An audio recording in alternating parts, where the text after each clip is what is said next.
பசுமை நிறைந்த ஒரு அழகான காட்டில் இரவு நேரம் மெல்ல இறங்கிக் கொண்டிருந்தது.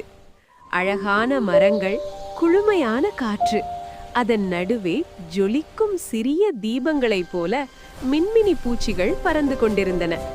அந்த பூச்சிகளுக்குள் மின்மினி என்ற ஒரு சிறிய பூச்சியும் இருந்தாள்.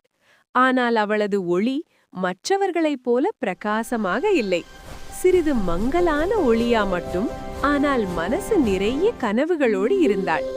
ஒரு நாள் பட்டாம்பூச்சி கேட்டது, மின்மினி, உன் ஒளி ஏன் இவ்வளவு சின்னதா? மின்மினி அன்புடன் சிரித்துக்கொண்டு சொன்னாள், ஒரு நாள் நான் கூடிய ஒளி விடுவேன், நான் நம்புறேன். அந்த இரவு அங்கு ஒரு பெரிய இருள் பரவியது. நிலா மறைந்து காற்று கத்திக்கொண்டு வீசி காடு முழுவதும் கருமை மூழ்கியது. அம்மா, எனக்கு பயம், நான் வழி தெரியாம இருண்டு போச்சு என்ற ஒரு குட்டி அணிலின் அழுகை கேட்டது. இருளில் ஒளியும் இல்லை, உதவும் யாரும் இல்லை. அந்த நேரத்தில் சின்ன ஒளியுடன் மின்மினி வந்தாள். பயப்படாதே, நான் இருக்கே, உனக்கு வழிகாட்டுறேன் என்று மெதுவாக சொன்னாள். மின்மினி தனது சிறிய மஞ்சள் ஒளியை பிரகாசமாக ஏற்றிக்கொண்டு முன்னால் பறந்தாள். அவளது ஒளியை பின்தொடர்ந்து குட்டி அணில் பாதுகாப்பாக நடந்து சென்றது.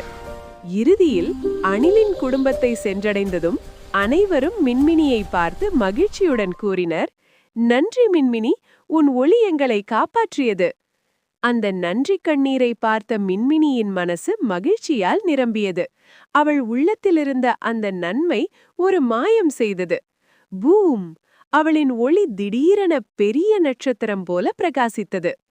அந்த இரவு முதல் மின்மினி பூச்சி காட்டின் மிக பிரகாசமான ஒளி ஆனாள். அவள் காட்டியது என்ன தெரியுமா? சின்ன ஒளி இருந்தாலும், சிறிய மனசு இருந்தாலும், நல்ல மனசு இருந்தால் உலகையே ஒளிரச் செய்யலாம். பல மின்மினிகளுடன் காடு மந்திரமாக ஒளிர்ந்தது.